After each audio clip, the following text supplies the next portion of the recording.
Bonjour à tous dans cette vidéo Voxmaker Plus où je suis en compagnie de Tim. Tim, présente-toi. Voilà. Bonsoir, c'est Tim. Je dessine, je fais des cartes de jeux vidéo, de Zelda, de Mario, de Metroid, je visite des endroits abandonnés, j'ai fait un livre sur ça, sur ce sujet, je fais des bandes dessinées, plein d'autres choses. Voilà, et justement on va parler de ça là. Voilà. Pour les films d'horreur, une cave c'est plutôt pas mal. Voilà. On a été invité à l'avant-première de ça, voilà, par Warner Bros France. Voilà, je commence à avoir un petit peu l'habitude des avant-premières, mais celle-là était particulièrement chouette, principalement grâce à l'accueil.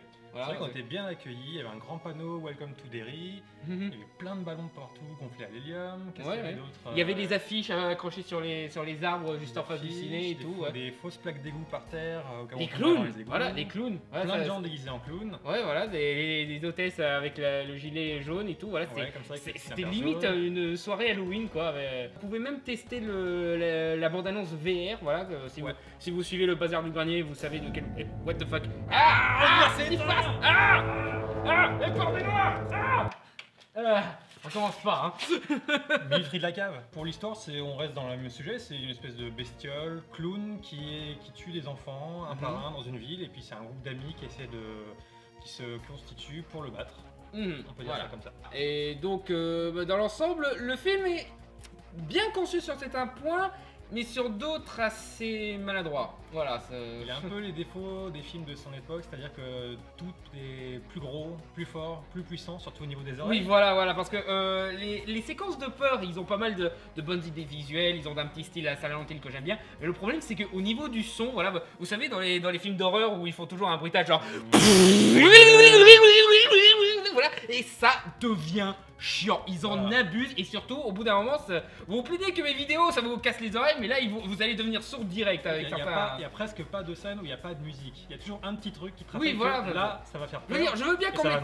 monter. Je veux bien qu'on mette la musique pour renforcer le stress et tout, mais là non, c'était juste insupportable au bout d'un moment quoi. Voilà.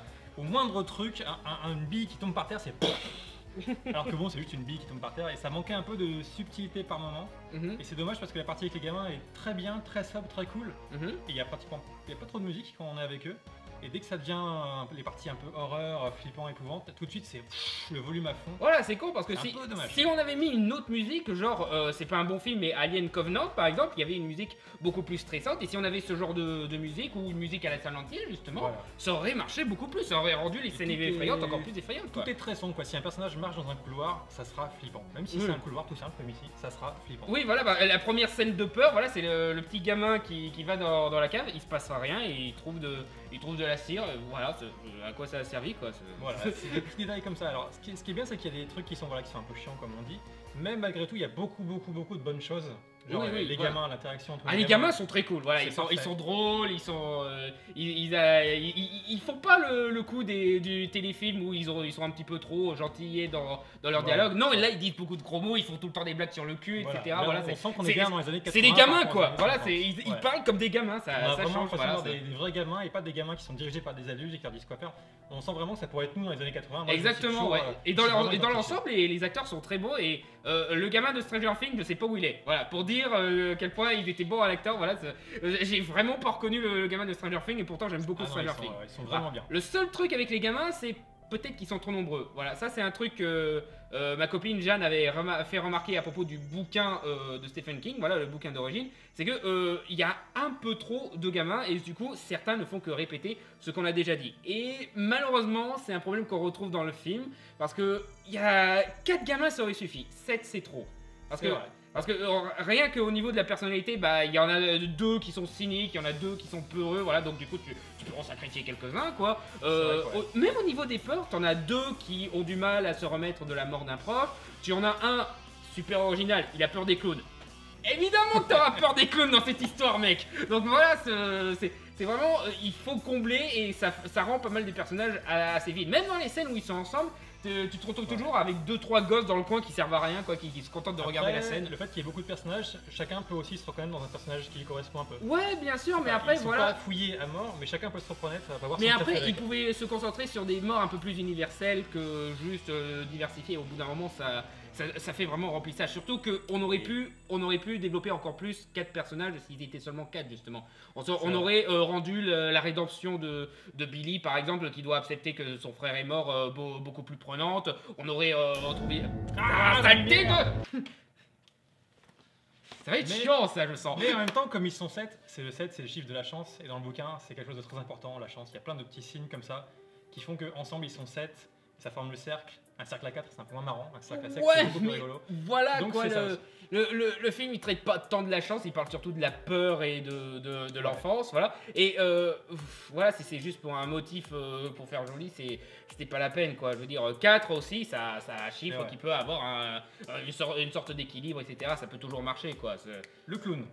Le clown, alors, au niveau du design, il y a juste dans une scène où il ne marche pas, c'est la scène avec Georgie, voilà, le premier meurtre. Ouais. Parce que le design du clown dans ce film-là, ils l'ont rendu beaucoup trop effrayant. Trop exagéré côté flippant. Voilà. Donc, du coup, pour la première scène où il est censé attirer un gamin à lui. Voilà, il est censé séduire et tout. Voilà, un gamin des années 80, il voit un personnage comme ça dans un égout, il se barre. Voilà, alors que là où la version Tim Curry, l'un des rares trucs que je veux bien admettre au film de Tim Curry, c'est que justement il ressemble à un vrai clown, donc il a le côté amusant, il a le côté chaleureux, donc du coup tu peux avaler la séduction. Pour toutes les autres scènes, ça fonctionne très bien. Bah ouais, voilà, pour les autres scènes, voilà, il essaye pas de séduire les gamins, il est juste je vais vous tuer, bah voilà. Là, pour le coup, il est vraiment aussi violent que dans le bouquin. Ah oui, là... Parce que beaucoup de gens ont en mémoire le téléfilm des années 90 avec Tim Curry qui est gentil, rigolo, marrant. Mais dans le bouquin, il est vraiment trash du début à la fin. Il veut tuer les gamins. Ah bah ouais, largement, là. Et il est comme ça. Ils ont pas peur du tout d'arracher des membres à un gamin, quoi. Pour le coup, il y a beaucoup de sang. Donc c'est là qu'on voit que c'est aussi un film de 2017. C'est que quand un personnage se fait arracher le bras, on le voit sur 5 plans différents et il y a du sang partout. Oui, voilà, mais c'est jamais exagéré, quoi, je trouve. C'est pas comme s'il montrait trop de tripes, etc. Non, c'est juste un petit peu de sang qui est justifié par la scène et tout. Mais aussi, je trouve c'est un truc qui a rendu vraiment le film assez intéressant, c'est le fait que c'est que des gosses. Généralement, dans ce genre de film, un petit peu à la Goonies, à la Stranger Things, il y a toujours des adultes qui sont derrière, qui essayent de les aider, etc. pour les rassurer. Mais là, non, ils sont obligés de se démerder, principalement parce que tous les adultes du film sont très flippants. Voilà, ce sont tous des connards. Voilà. Aussi flippants que le clown. Oui, voilà, au bout d'un moment, voilà, il y a une brute d'école qui dépasse le niveau de brute d'école. Je veux dire, c'est un meurtrier juvénile. C'est très réussi. Il est vraiment comme dans le livre, c'est une pourriture sans nom et il est parfait. Ouais, mais justement, il est trop pourri, quoi. Je veux dire, il essaye de tuer les gamins dès le début du film, quoi. Au bout d'un moment, pourquoi on aurait peur du clown, quoi? Ça atténue un petit peu la force du clown. Dans le bouquin, dans les années 50, ça pouvait se comprendre parce qu'on pouvait très bien, ça pouvait arriver, ce genre de choses. Envoyer des gamins à l'hôpital, machin, quand tu te bats. Là, dans les années 80, c'est vrai que ça paraît un peu violent, il paraît en avoir... mais comme le film n'explique pas tout, on a du mal à comprendre pourquoi il en veut certainement particulièrement. Je veux dire, c'en est un point où, en évitant de spoiler, le point où il est censé sauter le cap, la brute d'école, au final, c'est le seul moment où il y a une justification pour être un connard, quoi. Voilà, les autres fois, c'est juste parce que, voilà, c'est le fils de Satan, je sais pas, voilà. Mais c'est le mulet, peut-être. Le mulet fait peut-être qu'il a. La mulet, ouais, peut-être qu'il prend mal sa mulet, voilà. Il prend mal, on lui a imposé, son père lui a imposé, du coup. Terrible fléau des années 80, les mulets, voilà. Et il y a une très bonne vanne à ce sujet pendant la bataille. Oui, voilà. Au niveau de l'humour, le film est top, encore une fois, voilà. Le père de la gamine, Pédophilator 3000, là, comme j'aime bien l'appeler, il est comme dans le bouquin. Il est beaucoup trop exagéré, voilà. Oui, mais voilà, comme dans le bouquin, c'est pas forcément un plus, là. Parce que à force d'accentuer le fait que les adultes sont salopards, que la grosse brute, c'est un assassin et tout, au bout d'un moment, le clown il fait plus peur. En fait, c'est vrai que dans le bouquin, à force quand on voit comment les adultes réagissent, c'est quelque chose qui est très bien fait. Et du coup, en fait, c'est là qu'on voit que les gamins ont confiance, ils ont zéro confiance en les adultes. Et c'est pour ça qu'ils se démerdent eux-mêmes pour aller tuer le clown directement. Aussi, nous, on n'a pas confiance aux électriciens, voilà. C'est vrai qu'il y a certains personnages qui sont presque aussi flippants que le clown, si ce n'est plus. Et voilà, on ne dira pas lesquels, pourquoi pas, mais il y en a certains qui sont très creepy, très flippants. Et oui, voilà, ils vont dans le grotesque au bout d'un moment. On ne sait pas s'ils sont possédés par l'esprit du clown ou pas. Et apparemment pas, des fois oui, on ne sait pas, peut-être c'est fait exprès. Mais en tout cas, le clown est flippant, mais les adultes, en général, tout autour du film, sont aussi très flippants. Voilà, et après, un autre truc que j'ai remarqué dans ce film, c'est un problème que je pense qu'on peut reprocher à pas mal d'œuvres de Stephen King, c'est que t'enlèves le monstre, le film, c'est Stand By Me. C'est vrai, pour le coup, là, c'est ça me donne. Surtout que ça se passe dans les années 80, voilà. et que là, il y a des points communs. Même la façon de parler des gamins, le fait qu'ils s'aventurent dans la forêt et tout, voilà, techniquement, leur quête, c'est trouver un cadavre, voilà, donc c'est littéralement Stand By Me, quoi. C'est presque la même chose, c'est vrai. Après, il a un vélo dans la tête, Stephen King, et il raconte toujours plus ou moins la même chose. Oui, voilà, il y a différentes façons de le raconter, mais au bout d'un moment, voilà, c'est le problème avec Stephen King, il a des problèmes assez récurrents, comme ça, le fait qu'il répète toujours les mêmes trucs, le fait que le monstre final, il est toujours Deathmember. Sans spoiler, là ça passe parce que parce qu'il y a la suite qui arrive. Voilà. Ils ont voulu faire adapter ce bouquin en 2 parties. La deuxième partie, bonne chance. Ça va être casse-couille un peu. Ouais, voilà, parce que le coup du monstre final, justement, c'est le truc où ça passe ou ça casse, quoi.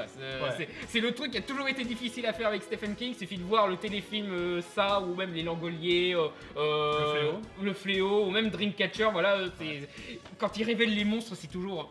C'est tout. Voilà, je pense que tout le monde est à peu près au courant de comment est le monstre à la fin du téléfilm de 90. Ou pas, voilà, peut-être qu'ils n'ont pas d'enfance aussi. Voilà, ça. Mais en tout cas, ne vous renseignez pas parce que vous risquez d'être déçus, vous n'allez pas voir sur YouTube la fin du téléfilm. Mais pour le coup, pour le film de la deuxième partie qui sortira peut-être dans 1 an et demi, 2 ans, je suis curieux de voir ce qu'ils vont faire et s'ils vont faire un truc un peu métaphysique comme dans le bouquin. Ça peut être intéressant, surtout que de nos jours, voilà, on commence à avoir une certaine sophistication sur les blockbusters, certains trucs qui osent un petit peu, donc ça pourrait passer à la limite. Voilà, déjà qu'ils se permettent de faire du gore dans un film où il y a clairement eu un peu plus de budget, voilà, c'est plutôt encourageant. Mine de rien, voir ça au cinéma, voir ça au cinéma, bah, quand même c'est pas rien parce que moi je l'ai vu depuis que je suis tout petit sur M6 en vidéo en qualité pourrie et là le voir sur un grand écran surgonflé avec des couleurs partout, machin. Ah oui, voilà, la mise en scène et tout, ça glorifie vraiment la mythologie de ça. Aussi. Alors on va parler aussi de la nostalgie des années 80. Oui, voilà, c'est pas au même niveau que Stranger Things, c'est très subtil, c'est juste un poster par-ci par-là. Le seul truc nostalgique où ils insistent un petit peu, je trouve, c'est Freddy 5. Mais en même temps, c'est approprié avec la créature de la peur, etc., qui se nourrit de la peur et qui. Je crois que c'est dans celui-là où il y a les Dream Warriors qui arrivent à le battre en utilisant leur imagination. Et New Kids on the Block. Voilà. Et ça, c'est pour un gag qui marche. Voilà, mais sinon, tout le reste, ça se passe dans les années 80. Voilà, il n'y a pas des gros trucs dans la gueule comme dans Stranger Things pour te rappeler que il y a E.T. qui est sorti cette année, il y a The Thing, il y a Gremlins, machin. Voilà, c'est des petits détails. J'adore Stranger Things, mais c'est vrai qu'ils ont toujours un petit peu tendance à appuyer le côté années 80. Là, ça pourrait presque se passer de nos jours, quoi. C'est juste qu'ils auraient remplacé les talkie-walkie par les téléphones portables, mais voilà, c'est pratiquement ça. Si on ne fait pas attention au décor et tout, on pourrait vraiment imaginer que c'est pas à notre époque. Et pour vous, c'est plutôt réussi. Ouais, voilà. Dans l'ensemble, c'est plutôt bien mené, encore une fois. L'imagerie est bien trouvée. Voilà, j'adore les différentes scènes de peur à la Silent Hill ou même la façon dont bouge le clown. Voilà, ils ont toujours des petites idées pour genre les yeux qui bougent différemment et c'est juste le scénario qui pêche. Voilà, le scénario a encore beaucoup trop de problèmes que je suppose qu'il y avait dans le bouquin, etc. C'est le genre de film qui aurait dû prendre plus de liberté, je pense. Voilà. Enlever les gosses, peut-être rendre les adultes un peu plus humains pour renforcer le surnaturel du clown, etc. Ne pas faire de la brute d'école à la délinquance juvénile. Voilà, c'est le défaut du film, c'est que comme tout est accentué à mort, la brute de l'école, ça veut dire la super brute de l'école. Oui, mais voilà, le truc qu'il fallait accentuer, c'était juste la partie avec le clown. Le reste, ça devient. Ça a énormément de défauts, mais ça reste un sympathique film d'horreur. Voilà. J'ai passé un bon moment. Voilà, franchement, il y a eu pire en film d'horreur. Voilà, j'en attendais pas grand chose, et finalement, c'est pas ça. Voilà. Les jumpscares, c'est un peu dommage. Oui, voilà, les jumpscares. Visuellement, ça passe, mais c'est surtout le son. C'est le son, c'est le son qui exagère. Voilà. Déjà, on arrive à deviner ce qui va se passer globalement dans certains plans. Et en plus, s'il y a un gros son énorme qui nous envoie dans la gueule, ça fait un peu double peine, quoi. Ouais, exactement. Et bon, ça, c'est l'époque un peu qui veut ça. C'est rare d'avoir des films d'horreur de nos jours qui sont un peu psychologiques, où il n'y a pratiquement pas de musique. Ça joue vraiment que sur les peurs dans la tête, machin. Bon, après, le ça des années 80, c'était plus kitsch que psychologique. Voilà, c'est un petit peu le problème. Ouais, voilà, mais c'était plus. Voilà, on voyait un truc un peu bizarre et le personnage était un peu floué parce qu'il voyait un truc bizarre apparaître, disparaître, et ça suffisait un peu pour comprendre que le personnage, ça avait foutu la merde dans sa tête. Là, c'est on fout la merde dans sa tête, et en plus, il y a du sang, et en plus ceci, et en plus ceci, et en fait, tout est. Il y a un peu une surenchère. Mais en même temps, le bouquin était aussi dans la surenchère. Stephen King a toujours eu la tendance à la surenchère, voilà, on le sait très bien. Et dans le bouquin, dans l'ensemble, film plus que correct. Vous voulez voir un bon film d'horreur sympa avec des personnages cool, auxquels on s'attache. On n'a pas envie qu'ils meurent, contrairement à beaucoup de films d'horreur. Ça, c'est pas mal quand même. Et surtout, dans le cas où les personnages font des actions un peu cons, qu'on dirait mais non, on va par là et tout, là on se dit oui, mais ce sont des gamins. Oui, voilà, donc, le fait que ce sont des gamins, ça justifie pas mal de choses, ça justifie leur faiblesse. Si des adultes, on dirait mais qui sont cons, pourquoi ils vont là-bas? Ne rentrent pas dans la maison abandonnée. Bah, s'ils font la même chose quand dans le deuxième film où ils seront adultes, là ça va mal passer par exemple. Voilà. Ouais. Voilà. Mais sinon, moi, en film de Stephen King qui sort cette année, moi c'est surtout Gerald Game qui va sortir sur Netflix par le réalisateur de Oculus. Et justement, le réalisateur de Oculus, il a une meilleure maîtrise de la mise en scène de l'horreur. Il fait pas le gros bruit pour la jumpscare, il joue juste sur les attentes, etc. C'est beaucoup plus psychologique. Et justement, rien que pour ça, j'ai hâte de voir ce film-là. Mais c'est pas mal pour faire patienter. Moi j'ai bien aimé, c'est que du coup, beaucoup de gens vont dire que c'est un remake. Et c'est vrai qu'ils ont refait, mais il y a beaucoup de libertés qui ont été prises. Et moi j'étais très agréablement surpris de découvrir des scènes nouvelles en fait. Il y a des choses nouvelles qui arrivaient dans ma tête, mais qui gardaient l'esprit. Et je me disais, waouh, c'est une nouvelle scène, mais ça aurait très bien pu être une scène du bouquin. Ouais, voilà, c'est très bien. C'est un truc que les gens ont tendance à oublier, mais c'est le principal intérêt des adaptations et des remakes, quoi. C'est justement d'apporter de nouvelles choses qui apportent de nouvelles thématiques, de nouvelles des variantes, de nouvelles visions, etc. Voilà, et même de grosses libertés, parce que par exemple, sans spoiler, je pense qu'il arrive à Georgie.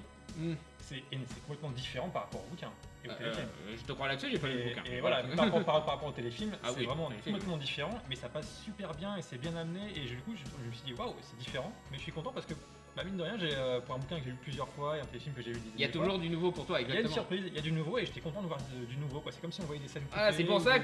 C'est pour ça aussi que j'aime le film Death Note ou le film Tintin de Spielberg, c'est que justement, je connais tellement ces histoires que apporter de nouvelles variantes, c'est toujours un plus. Voilà. Pour les gens qui auraient peur de dire oui, c'est un remake du film de 90, non, c'est différent. Déjà, le premier remake, le film des années 90, il fallait le refaire.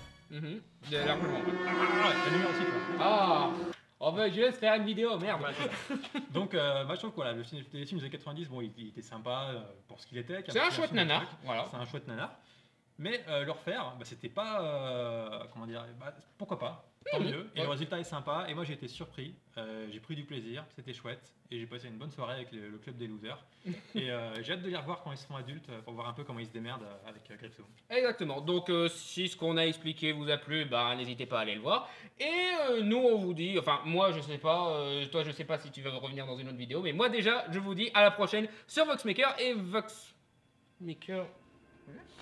C'est quoi? Qu'est-ce que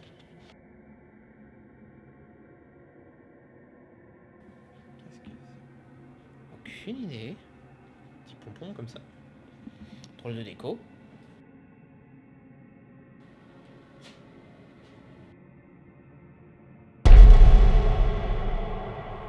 Oh, c'est mignon!